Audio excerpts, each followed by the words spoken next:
Buen día para todos. Mi grupo es Juan Jiménez, Alejandro Hernández y quien les habla, Gabriel Bernal. Y hoy nos sumergiremos en una de las emociones más complejas y determinantes de la experiencia humana. Así es, la culpa.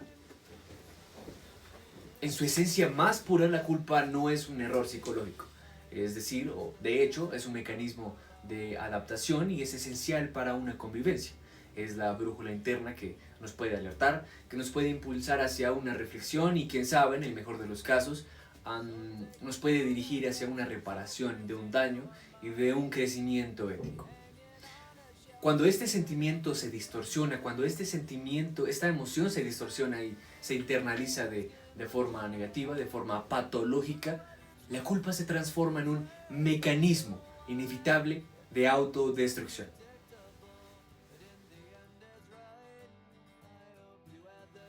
El camino hacia esta autodestrucción comienza con una sustitución. El individuo internaliza el error, pero sustituye la acción de reparación por una intensa y continua autocrítica destructiva. Aquí es prácticamente donde la culpa se vuelve en un peso muerto. Esta autocrítica crónica genera un estado de amenaza interna constante, un sistema de alarma que nunca se desactiva. El destacado psicólogo Paul Gilbert nos advierte sobre el costo de este proceso, donde se destruyen los sistemas de calma y autocuidado, que son precisamente esenciales para poder iniciar un cambio positivo y una conducta reparadora. Prácticamente que el individuo se paraliza. Un ejemplo de esto lo podemos encontrar en la cinta cinematográfica de Batman, en donde Harvey Dent, un reconocido fiscal de Ciudad Gótica, al ser desfigurado y perder al amor de su vida, se culpa por el fracaso. El trauma lo lleva a confundir su nueva identidad con la maldad y el caos. Pasa de ser básicamente que un símbolo de justicia a ser dos caras. Un ser definido por su fractura moral y por la negación de su bondad anterior. Históricamente, este proceso no es nada nuevo. La mente queda atrapada en un bucle incesante de revivir el error. Se convierte en su propia prisión.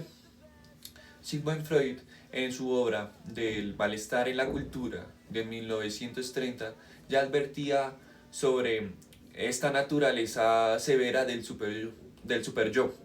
Describió cómo la culpa, una vez internalizada, se vuelve en contra del propio yo. Es una crueldad interna que desgarra con exigencias y reproches severos. En este punto, el sujeto, en lugar de corregir su conducta, lo que hace es someterse a un castigo dictado en una instancia moral, a menudo inconsciente. La pena se vuelve un objetivo, no una solución. Un ejemplo claro de esto es la serie de BoJack Horseman, donde BoJack es un ejemplo magistral de una fusión que hay. Cada acción tóxica que ha tenido en su pasado, la negligencia, la traición, el abuso, alimenta su autoconcepto de ser inherentemente malo. Él usa esta creencia como una excusa para seguir actuando mal, reafirmando su profecía autocumplida. Él dice, soy un caballo malvado, ¿qué puedo esperar? Su culpa no lo motiva a cambiar, sino que simplemente lo motiva a autodestruirse. El verdadero punto crítico de este proceso es el fenómeno, como lo mencionaba, de la fusión entre la culpa y el autoconcepto. En este estado, el sujeto es incapaz de diferenciar entre lo que hizo y lo que es. La culpa, en lugar de ser un sentimiento reactivo a una acción específica, se convierte en un rasgo inherente, propio, definitorio y estable en su identidad. Para ilustrar esta distinción de manera crucial, consideremos el siguiente ejemplo de una mentira.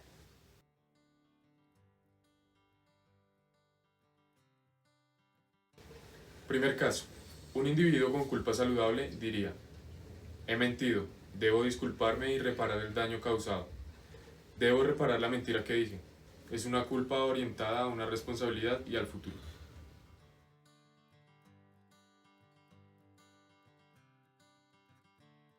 Caso 2. Un sujeto con culpa patológica. Dice, su voz interior se transforma en un juicio sobre el ser. Soy mentiroso, por lo tanto no puedo ser confiable, ni merezco la confianza de nadie. Aquí yace el error, ya que no es un evento aislado, sino que contamina la percepción del ser, definiendo la esencia de la persona. Un ejemplo en la literatura es en el caso de Raskolnikov en Crimen y Castigo, de Fyodor Dostoyevsky, donde después de cometer un asesinato su culpa lo aísla completamente. No solo se siente culpable por el acto, por el hecho de haber asesinado a alguien, sino que su autoconcepto como hombre superior se desmorona. La culpa lo define, se ve a sí mismo como un criminal y esa identidad lo va enfermando y física y mentalmente durante toda la historia.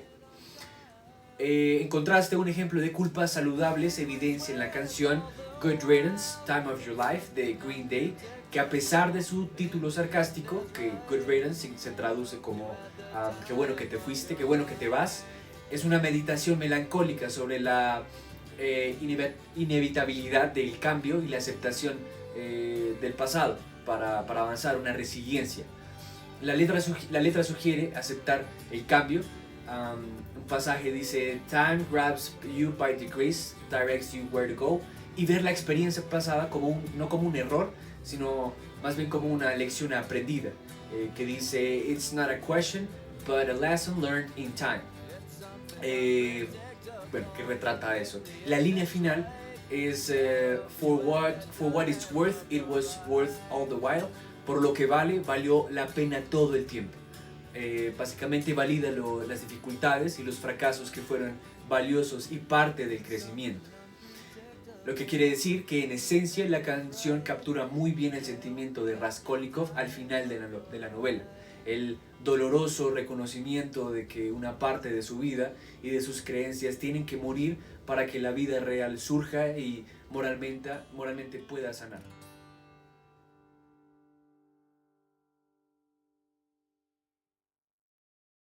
En conclusión, si bien la culpa tiene un papel crucial en la ética personal y social, su transformación en este mecanismo de autodestrucción representa un grave riesgo para el bienestar psicológico, y no solo psicológico sino también social, la capacidad prosocial que tiene el individuo al relacionarse con los otros. Como lo mencionamos anteriormente, la culpa cuando se fusiona con el autoconcepto no solo paraliza al individuo en el presente, sino que también lo condena a revivir un pasado inalterable, negándole activamente la oportunidad de redención y crecimiento. La clave de liberación reside en una distinción fundamental: reconocer que un error es un evento, no es una identidad.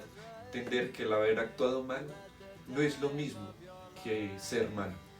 Desmantelar esta sombra interior permite que la culpa se transforme, pasando de ser un peso paralizante a ser una fuerza de impulso hacia la responsabilidad, la reparación y en última instancia a la liberación del propio ser. No siendo más, ¿alguna vez has sentido que la culpa te consume? Muchas gracias por la atención brindada.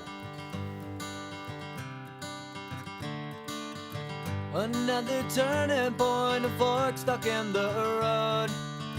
Time grabs you by the wrist, directs you where to go.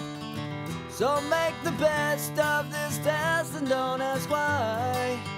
It's not a question but a lesson learned in time. It's something